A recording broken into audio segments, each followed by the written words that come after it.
Ինչ է ասում Գազպրոմը։ Մեր տեխնիկական պայմաններին չի համապատասխանում, այսինքն թե իրանք պիտի սպասարկեն, հա, բարձր իրանք պիտի սպասարկեն, ասում մեր տեխնիկական պայմաններին չի սպասարկում կառուցապատողի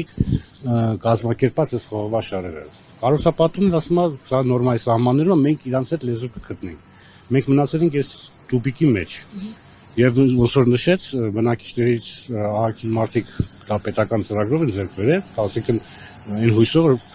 պետական միջամտություն է լինելու, հա, վերահսկողություն է լինելու եւ պատշաճ ժամանակին հանձնվել է, դա խաթարվեց։ Այստեղ ամենակարևոր հարցն է, որ կառուցապատողը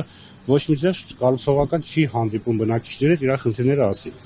Առանձին ինչ-որ հարցեր է փորձում լուծել եւ չենք տեսնում այդ արդյունքը։ Այսինքն մենք քայլեր ենք ձեռնարկում, գնում ենք, հավաքում ենք բնակիչներով, քաղաքին ենք դիմում ենք գրում, երբ որ պիտի քաղաքին մեր դիմումին պատասխան, մեկ օր առաջ կառուցապատողը ինչ-որ մի քայլ է կատարում, բայց ոչ բավարար, այսինքն ոչ բավարար, դրանով որ արդյունքը չենք տեսնում մինչև այսօր։ Եվ այն մարդիկ, որոնք ես չեմ բնակվում, բայց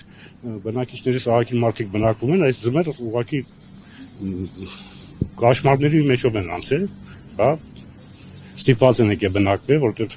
մարդկա վարձով է, մարդկա դուրսն է, չի նայում պայմանների, մտնում է բնակվում է, բայց սա պայման չի։ Ձեզ կներկայացնենք ենք բոլոր այդ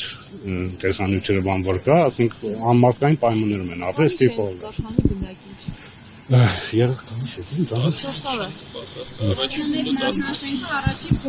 Բայց դեռ կա երկրորդ փուլ, կա երրորդ փուլ։ Եթե չեմ սխալվում 950 բնակարան, 950 եւ ավելի բնակարան առաջի փուլով։ Այսինքն քանի մաս պատասխանում այդ խողովակ 11, 12, հա։ Ներողություն, մի կարևոր կատարում է այստեղ։